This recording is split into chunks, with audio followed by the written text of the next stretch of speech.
Kamusta mga ka-fam? Welcome back sa inyong paboritong channel. Kung hindi pa kayo nakasubscribe, ano pang hinihintay nyo?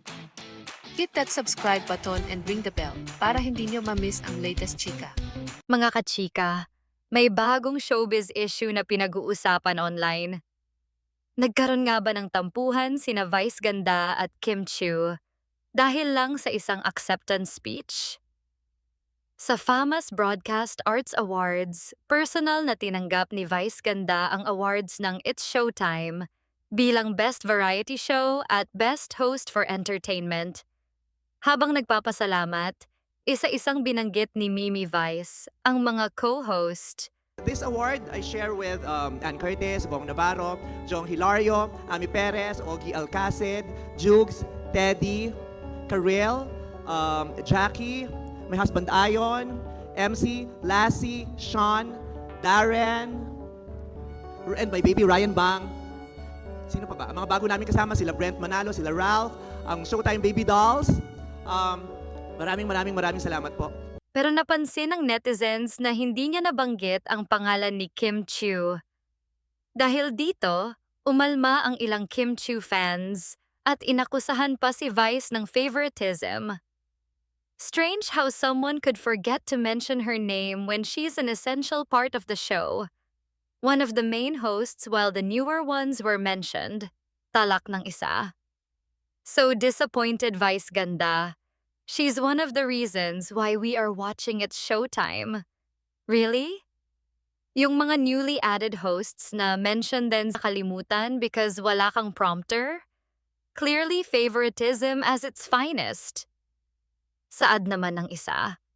Hindi naman ito pinalampas ni Vice at tinawag niyang toxic at entitled ang ilang fans sa X. The toxicity of these fantards at Prinsesa Chinita. The entitlement, ew!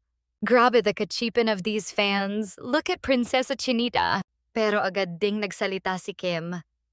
Ayon sa kanya, naiintindihan niya kung bakit naging protective ang kanyang supporters dahil mahal lang siya ng mga ito. Ayaw ko na sanang palakihin ito. Pero bilang mga taga-suporta hindi naman siguro kachipan ang tawag doon. Siguro po marahil sa sobrang pagmamahal at suporta nila sa idolo nila ay protective sila. Initial reaction po siguro ito.